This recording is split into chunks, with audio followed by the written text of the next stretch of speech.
السلام عليكم ورحمة الله وبركاته. اللهم صل وسلم وبارك على سيدنا محمد وعلى آله وأصحابه أجمعين. وحشتوني جدا، يا رب تكونوا بخير وصحة وسلامة. طبعا هتلاقوا فيديوهات كده لقطات ومقتطفات من مطروح. كنت بقى مستغلية تليفونات جميع اللي موجودين معايا. هنا كمان رحت أحلى مكان صراحة، جميل جدا، بيدي كده راحة نفسية، اللي هو كهف الملح. أنا أول مرة أروحه، رحنا غطسنا رجلينا كده في الرمال في كهف الملح.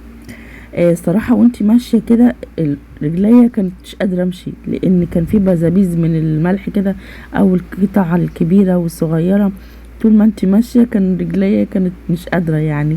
بس ده طلع ان ليه فوايد ان انتي تمشي عليه، وان هو يبقى القطعة الكبيرة دي، ان هي بتنغز في رجليكي دي، بتنشط الدورة الدموية بتاعة رجليكي. فكان الصراحة حلو قوي.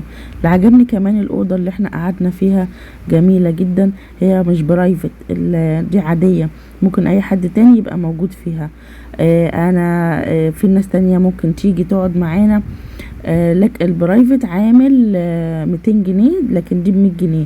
فقلت لها ماله يعني، احنا كمان قلنا بلا برايفت بلا بتاع يعني، كل ده ما احنا لابسين الحمد لله ومحتشمين، مفيش مشكله. فالمهم هنا بقى ايه، بتغطس رجلك كده، بيعملوا لك حفره، وهي بقى ايه، تعمل رجلك كلها ملح. طبعا في ناس قاعد يقولوا يا ام ملك انا لابسه بنطلون يا جماعه، يعني لابسه بنطلون، انا ما بخرجش الا لابسه بنطلون على طول، حشمه الواحد يقع بتاع يبقى لابس بنطلون ستره. فهنا كان حلو قوي، وطلعنا من تجربه جميله جدا. وكان بقى مشغلين قران سعد الغامدي، وكان 100 فل و10 يعني، طالعه مبسوطه. قعدت اتصور بقى من فرحتي وكده. قلت تعالي صوريني مع الجمل ده، كنت هاخده واطير، بس الحمد لله ربنا ستر وما وقعتش بيه. هنا كمان النافوره دي كانت عايزه تتنضف الصراحه تاخد جنبها صوره. والجمل الطويل ده قلت لها لا استني، وكمان ده كمان مش هسيبكم، مش هحلكم، كل واحد يديني اي حاجه من اتصور معاه فيديوهات. بعد كده بعد ما اتفسحنا وكده بالليل، تاني يوم رحنا بقى ايه نشتري شوية حاجات كده وقلنا بقى نتفرج على الحاجات الهاند ميد دي. عجبتني جدا، اشكال جميلة جدا وروعة، وسبحان الله يعني الشغل بتاعهم في منتهى الجمال. هبة طبعا اشترت شنطة زي العادة، لان هي مدمنة شنط. انا عجبوني جدا، بس ايه، انا ماليش في الشنط قوي يعني، اي شنطة بقضي بيها وخلاص. بس كاشكال حلوه، كفايه ان هم عاملينها بايديهم، عاملين الشغل ده يدوي، فحاجه جميله ونضيفه جدا. وفي حاجات جميله جدا واشكالها حلوه قوي زي ما انتم شايفين كده. هو الصراحه كنت بستمتع قوي لما بشوف حاجه زي كده، ان الانسان يقعد يمقق عينيه وايديه، ويقعد يشتغل لك شغل حلو بالطريقه الحلوه دي. فده ربنا يبارك لهم يعني، الصراحه في رزقهم ويوسع عليهم يا رب العالمين. انا بحب الحاجات الفواتح زي ما انتم شايفين كده، بالفستان اللي انا لابساه الجميل ده الاورنج. فالصراحه المحل كله كان حلو جدا وعجبنا جدا. هنا بقى كنا بنشتري حاجات عشان مطروح، عشان طبعا لما نيجي نسافر بقى يبقى معانا ايه الحاجات الاساسيه اللي احنا بنحبها. هنا قعدت اتصور بقى بالطاقيه بتاعت بكار وهنا كمان في قسم للسجاد ده بقى صوف للشتاء، لان تقيل ما شاء الله، وبس ايه يعني خشن شويه. في كمان الناعم. هنا بعد كده بقى ايه، رحنا عند اوليف، جبنا الحاجات بتاعتنا. لما نروح ان شاء الله هوريكم الحاجات اللي انا جبتها من مصنع زيتون اوليفي. عنده حاجات جميله جدا، وكمان عمل حاجات حلوه قوي بالاعشاب، مفيده للبشره وللجسم. بعد كده بقى ايه، تعالوا نشوف الحاجه. بصوا يا جماعه كده، بعد ما جينا طبعا من هناك، كنت جايبه ازازه زيت اوليف.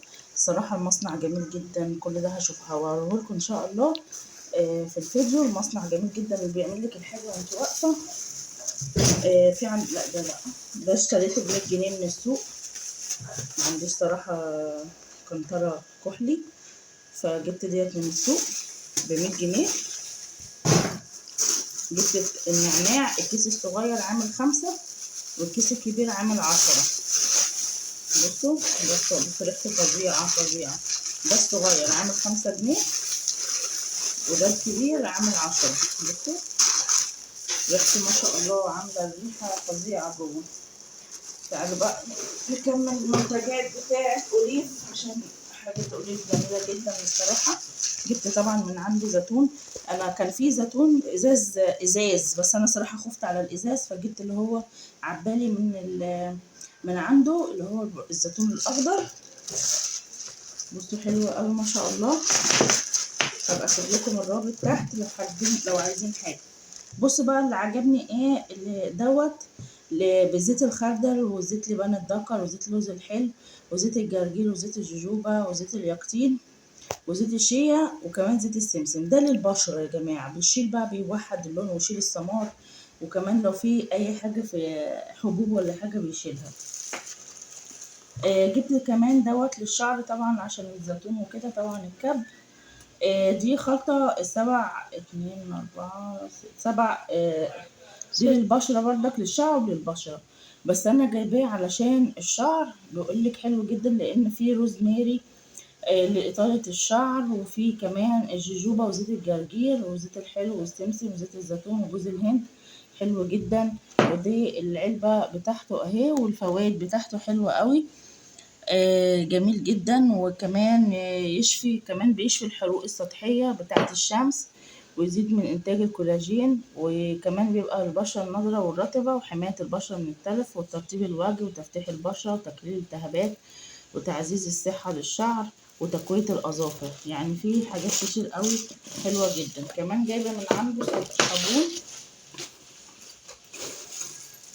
اهو. سوسو سلمي عليهم. بصوا جبت كمان من عنده اللي هو الزعتر. بحب اوي الزعتر ده، باكله كده مع توست وزيت زيتون جميل جدا، وكمان بحط عليه جبنه. دوت بقى جوز الهند. جوز الهند ده ممكن بتحطيه للاكل جميل جدا، تقلبي بيضه تعملي بيه حاجات كده خفيفه.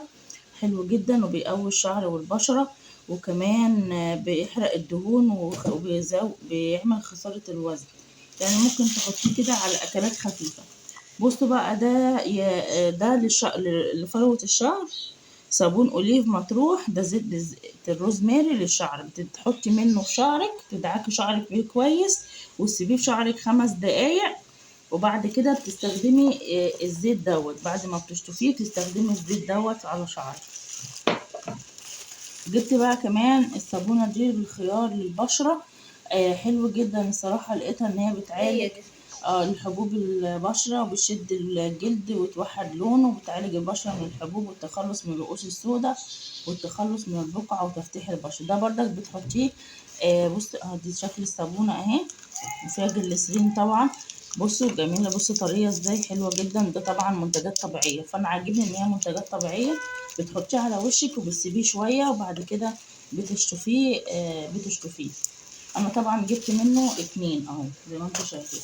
اخر حاجة بقى ايه جبتها، جبت لب.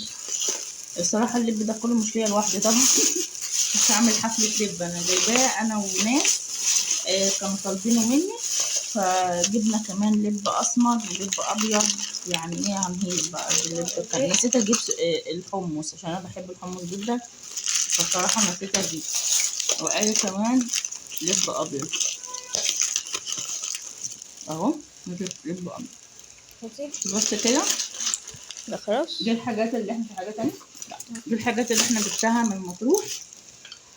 وتابعوني بقى في فيديوهات نشوف المصنع ونشوف الحاجات الجميلة اللي فيه. وده فيه حاجات كتير قوي للبشرة وللشعر وللجسم، هتفيدكم ان شاء الله. انا كسبت عد بقى كتير. لعبت جيمين عد بس الجمايل. كل حاجه انا عيني على الله اكبر. هنا بقى في السهرة خلينا ملك تعمل لنا كده فشار هي وجنى، جابت لنا صينية كبيرة ما شاء الله. قعدنا بقى كلنا ناكل من الفشار، كان حلو قوي.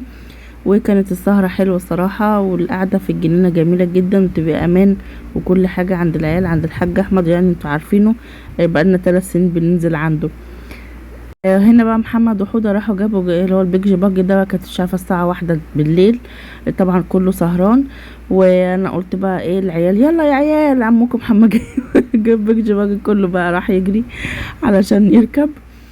صراحة هو ممتع جدا وجميل واحلى حاجة فيه انك تركبيه بالليل. بالنهار بيبقى زحمة وفي ناس كتير قوي على الشاطئ، لكن هنا بقى بتزعجي كل الناس اللي قاعدة سهرانة واللي نايمة، تفضلي رايحة جاية رايحة جاية. زي قبل كده كنت عاملة لكم بس، وكان الساعة 1 أو 2 بالليل، وما شاء الله كان الشارع الوحيد بتاعنا اللي كان شغال فيه البيج باجي. بيسيبوا المنطقة اللي فيها ناس وفيها ملاهي وفيها كله، ويجوا في المناطق الهادية عشان يروحوا ويجوا عليه.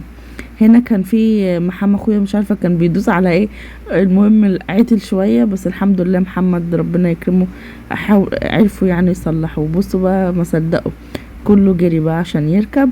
ويوسف ما شاء الله عليه هو بقى قعد يسوق بالعيال، ومحمد اخويا كان خايف عليه، ما كان بيحسبه مش بيعرف يسوق، لكن لقاه ما شاء الله تمام. قال له خلاص ايه امشي بيه في الحته اللي هنا.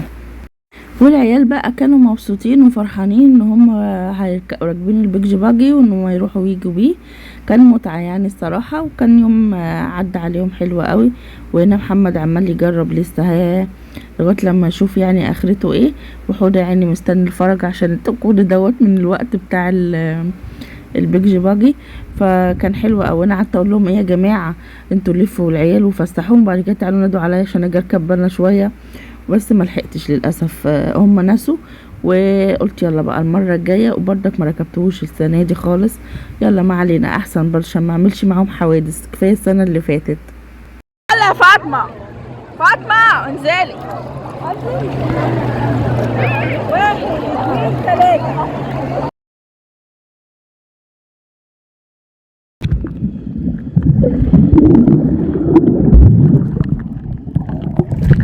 الجزئيه دي بقى قبل ما تليفوني ما يبوظ، رحمه الحمد لله كملت عليه، وده كان اخر حاجه يعني في التليفون اللي هي الجزئيه دي بس. لكن الباقي كنت واخده بقى ايه، بعتولي التصويرات ديت من تليفوناتهم، والفيديوهات الاولانيه اللي انتوا شفتوها ديت.